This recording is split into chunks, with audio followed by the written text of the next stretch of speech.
we get ample of space in the frunk, and this is how you operate the power frunk after installation. So not only you can open it via the center console here by just pressing this open, not at the hood, but right at the word open. Okay, so it'll open up like that. But then if you want to close it, you can also close it via the app on your phone, like I will do here. So you see, lock, fan, charge port, and this is the frunk operation. So just to close it via the app, I'll press here. You can see that currently it is open. When I press this on the app here, okay, press this,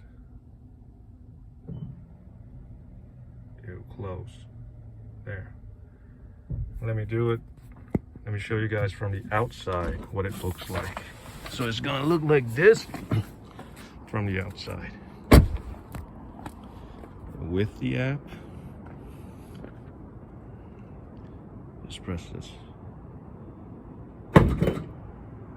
Open. Press it again to close.